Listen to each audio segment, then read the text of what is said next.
It's relative to who it is. All of a sudden, you don't see a story wrapped around maybe some connected folks who have a lot of money to afford to have crashes like that, and it's not a problem.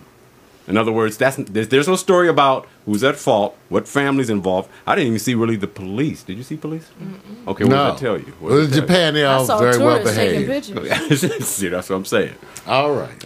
Well, I got to round out. All right, here you with go. something that uplifts. I know it's a bummer. I know it's a bummer.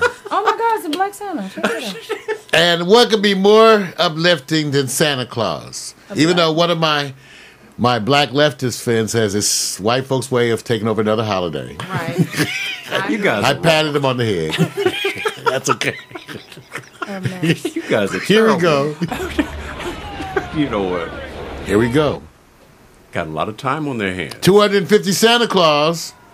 Hit the slopes, you guys. 250. Okay. That's crazy. That's right. Oh, a huge crowd of bearded, red-clad Santas sped downhill on skis at the annual Santa Sunday event in the U.S. state of Maine. The strict dress code? Well, you must arrive wearing all of the following items. 1 red Santa hat, including a white pom-pom.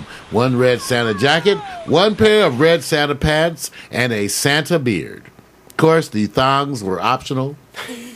Notice the excitement level. And okay, what do you guys? I need some coffee. There we go. That's what I say. So everybody, that was it. That was the sign, ladies and gentlemen. Now it would have been interesting had they been, skiing with some gifts. There you go. To give, 3-pole skiing. There you go. Tripod.